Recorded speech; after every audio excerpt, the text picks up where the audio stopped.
level of detention is required. Question at number 9, the Honourable Annette King. Thank you, Mr Speaker. My question is to the Minister of Health. What progress, if any, has been made towards providing more health care in the community? Honourable Tony Ryall. Mr Speaker, very good progress has been made. For example, in relation to home support in the community, the government expects to spend $251 million on home support for older people in the 12-13 years. That's $30 million more than in 2008-09.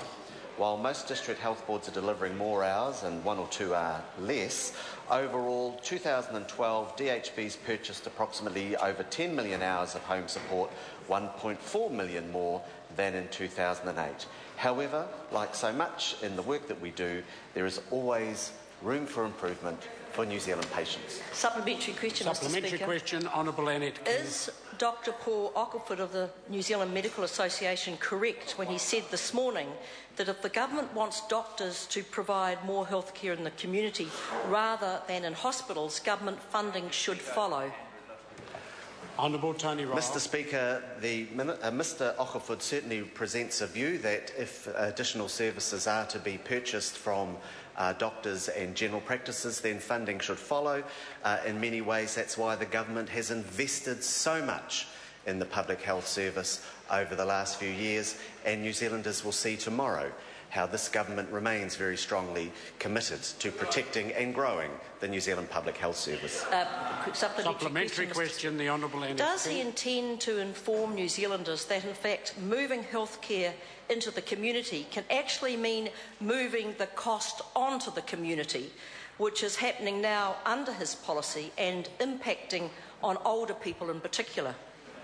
Honourable Tony Ryall. Mr Speaker, the government remains very committed to improving services in the community, and I can tell that member, for example, we've been increasing the funding that's made available to general practices. We've made funding available so that doctors and nurses have additional time to provide mental health services in the community, and we're actually seeing quite a lot of additional services provided for New Zealanders across a whole range of areas.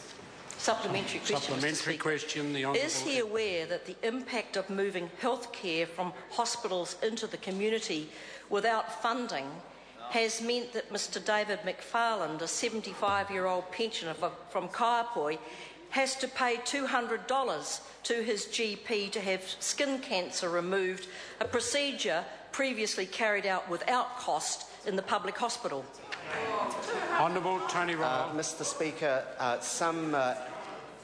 in many parts of the country people may pay for some skin lesion services. In many parts of the country they may not. But certainly what we are doing is providing more services in our public hospitals. We're providing more operations than at any other time in the history of New Zealand. We have increased the funding, more services are being provided, unlike the situation in the 2000s when the budget doubled and fewer people got operations. Question, Mr Speaker. Supplementary question. Supplementary question, Honourable Annette King. Is it the government's intention that New Zealanders now pick up the cost of health care provided in the community, which was provided free of charge in public hospitals? Honourable Tony Ryall. Mr Speaker, the vast majority of services provided in our public hospital, in fact, virtually all of them, are provided free. And this government is very focused on making sure that the services that New Zealanders receive are improved.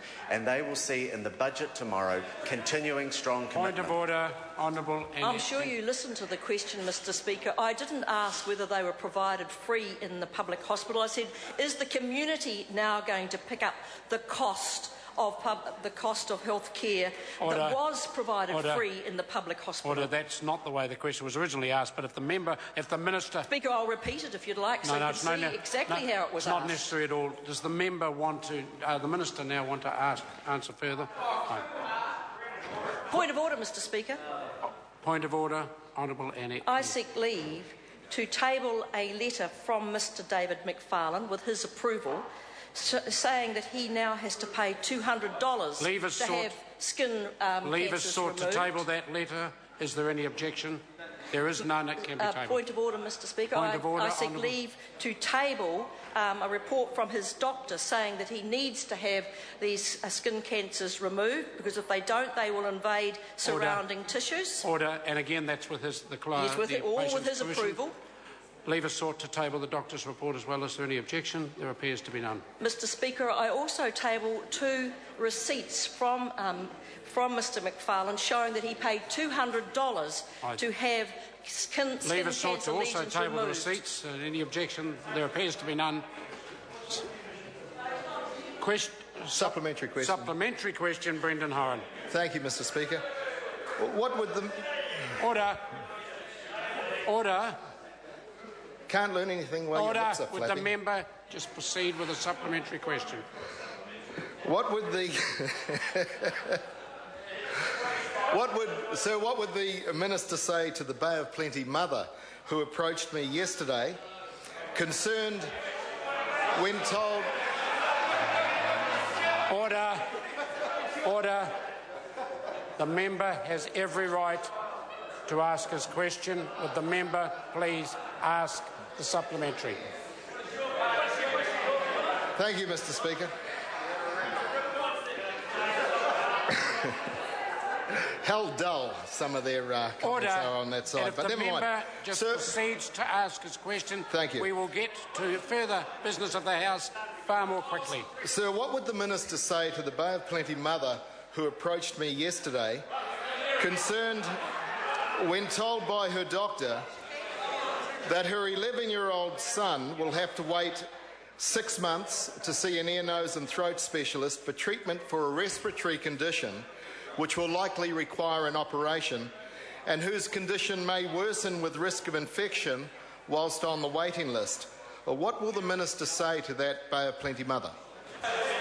Honourable Tony Ryall. I would say to that Bay of Plenty mother to make sure that the GP refers her to the Tauranga Public Hospital, because I can tell that mother that more services are being provided to children and adults in the Bay of Plenty District Health Board than ever before, and the services are being provided faster than they were before.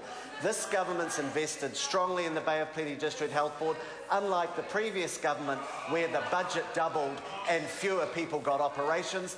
We are providing record numbers of specialist appointments and record number of operations, and that mum should be very happy with the improved services we're providing.